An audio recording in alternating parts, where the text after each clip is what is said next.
Olá, queridos irmãos, tudo bem com vocês? Estamos aqui de volta, no nosso canal Alívio para a Alma, e eu gosto de nominar, esse momento de Minuto Alívio para a Alma. Eu queria trazer aqui um versículo para você que se encontra em Provérbios capítulo 12, versículo 25, que diz: "O coração ansioso deprime o ser humano, mas uma palavra de encorajamento o anima." Bom, queridos, eu gostaria de trazer uma palavra de ânimo para te encorajar, ou uma palavra de encorajamento para te animar, da parte de Deus. Olha, queridos, o que a gente percebe é que as pessoas ainda estão muito afetadas com todo esse processo de pandemia. A gente nem suporta mais ouvir falar sobre isso, é bem verdade, mas as consequências psicológicas, eu diria até que espirituais, sociais, econômicas, são evidentes, Mas no que diz respeito aos aspectos psicológicos, eu queria trazer algumas orientações para você, se você me permite. Eu não tenho essa possibilidade de subir aos púlpitos das igrejas para levar uma palestra, por vários fatores, Mas, enfim, a gente tem as redes sociais aliadas a esse momento, Então, eu posso trazer aqui uma reflexão para que você possa aplicar na tua vida e passar de modo ameno, sem muitas consequências diante desse processo. Por quê? Já dissemos em outros momentos que o que mais tem afetado as pessoas nesse processo pandêmico são as desorganizações emocionais, Ou seja, as pessoas estão mais sendo mais acometidas psicologicamente do que pelo próprio vírus, ou seja, pelo vírus propriamente dito, Portanto, cabe aqui algumas orientações. Eu vou trazer algumas que a gente já havia falado antes, enfim, repeti-las, mas algumas que me parecem ser mais novas, que começam a surgir nesse segundo momento, Uma delas, queridos, é sempre a questão da ansiedade versus o adoecimento do corpo versus o adoecimento social. Olha, queridos, ansiedade é como se fosse um fermento, sabe, que você coloca ali na tua mente e começa a envenenar tudo, sabe, porque se você anda ansioso e você não tem ferramentas adequadas para lidar com essa ansiedade, consequentemente, tudo em sua volta vai ter um desequilíbrio, sobretudo as pessoas com as quais você se relaciona, e também aquelas pessoas que você exerce algum tipo de liderança, Às vezes é a família, às vezes é lá no emprego, às vezes no caso da religião, no seu nicho religioso, seja na igreja, nos templos, enfim. Então, a ansiedade ela traz, sabe, essa característica danosa, sabe, de uma desorganização nas interrelações, ou seja, você não é o único prejudicado, As pessoas que estão em sua volta, elas findam também sendo atingidas, direto ou indiretamente, por esse processo de ansiedade, Uma outra coisa também o que vem causando todo esse processo de ansiedade nas pessoas. Um dos fatores é excesso de informação. Às vezes as pessoas ficam buscando, sabe, se nutrir de informações ou de desinformações, e o pior, além disso, trazer para ela uma sobrecarga de processamento de informação e, consequentemente, uma sobrecarga emocional, e isso, consequentemente, vai aguçar aí esse processo de ansiedade nesse indivíduo que, como já falamos, consequentemente, vai atingir também as suas interrelações e o seu modo de viver, de se relacionar, enfim, de lidar com as pessoas, E nesses cuidados é interessante a gente pensar na família. Olha, um indivíduo, um chefe de família ansioso e que não sabe lidar com essa ansiedade, ele vai produzir também uma família ansiosa. E o interessante pensar é que você vai passar por isso, Todo esse processo ele está passando, você não está nele definitivamente, Você está passando por esse processo.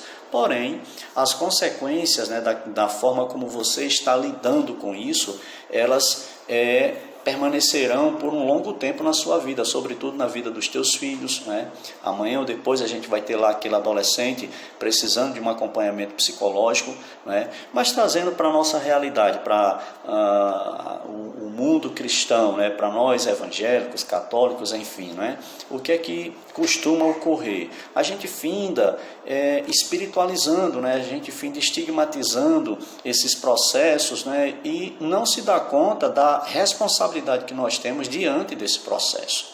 Então, tipo, eu sou um indivíduo ansioso, eu sou um indivíduo que nego a minha dimensão psicológica e emocional, não cuido disso, achando que tudo é espiritual, jogo isso na conta também da minha família e, consequentemente, terei uma família desorganizada. É aquele filho que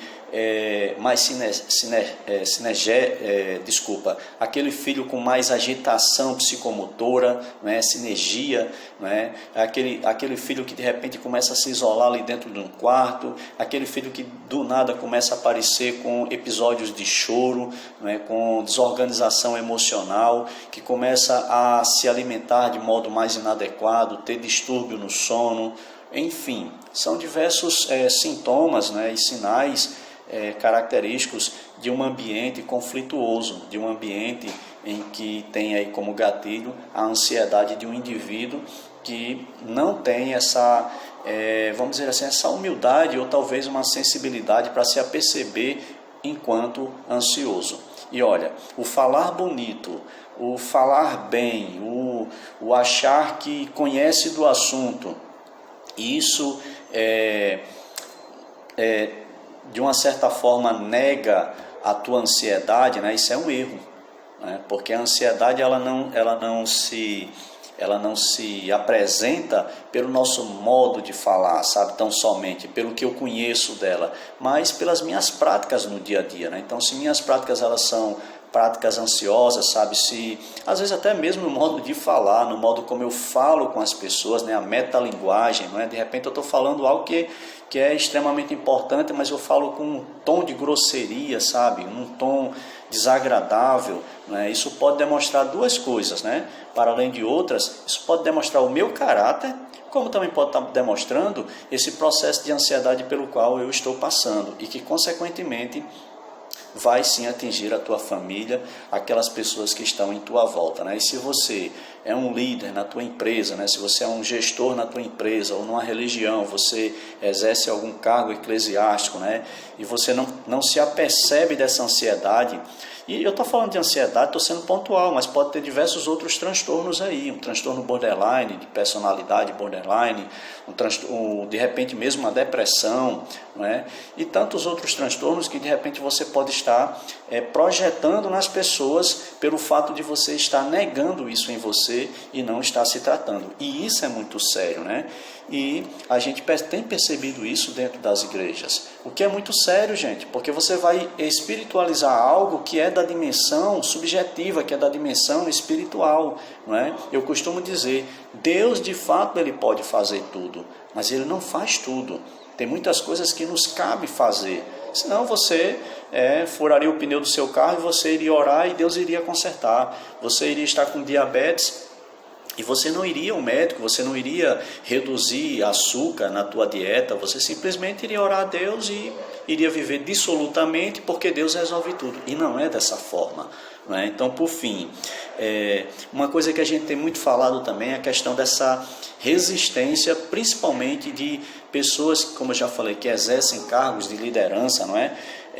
E sobretudo nós homens, ter essa resistência de procurar ajuda. Às vezes, vamos falar de um modo espiritual, né? Deus colocou pessoas, colocou circunstâncias, ambientes, né, ao nosso alcance, ferramentas ao nosso alcance para a gente se cuidar, e a gente não tem buscado. Por quê?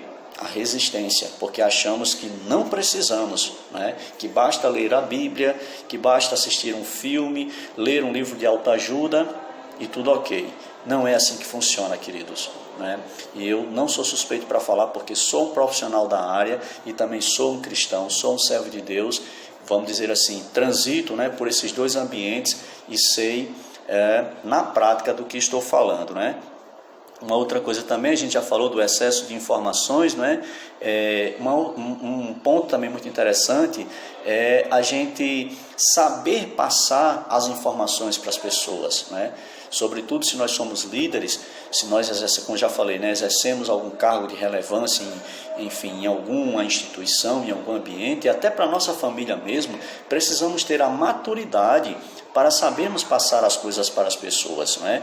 Entender também que é interessante que estamos vivendo um momento atípico na humanidade. Não podemos levar a vida dentro de uma regularidade, sabe? Da mesma forma que as restrições de aglomeração de pessoas, né? Das nossas saídas, uso de álcool em gel, a questão da máscara, enfim, e tantas outras recomendações sanitárias, há também que ver que eu não posso, por exemplo, vamos falar da rotina numa empresa. Uma empresa ela não pode ter a mesma rotina, né, que tinha antes da pandemia. Vamos falar de uma igreja. Se numa igreja as pessoas estão usando álcool, estão usando máscara, estão usando... Desculpa, não está tendo o uso, né, do ar-condicionado, ou seja, vai haver ali um desconforto, sabe, climático, enfim. E você querer fazer 2, 3 horas de reunião ali na tua missa, no culto, na tua reunião religiosa, olha, sabe, repense nisso. E aí você ficar exigindo, né, como eu já vi em algumas igrejas, exigindo que as crianças fiquem quietas, que os membros, né, eles não conversem, olha, vai gerar uma inquietação. Aí é tirado a água para as pessoas beberem, as pessoas não podem ir ao banheiro. E depois reclamar porque essas pessoas não estão indo às reuniões.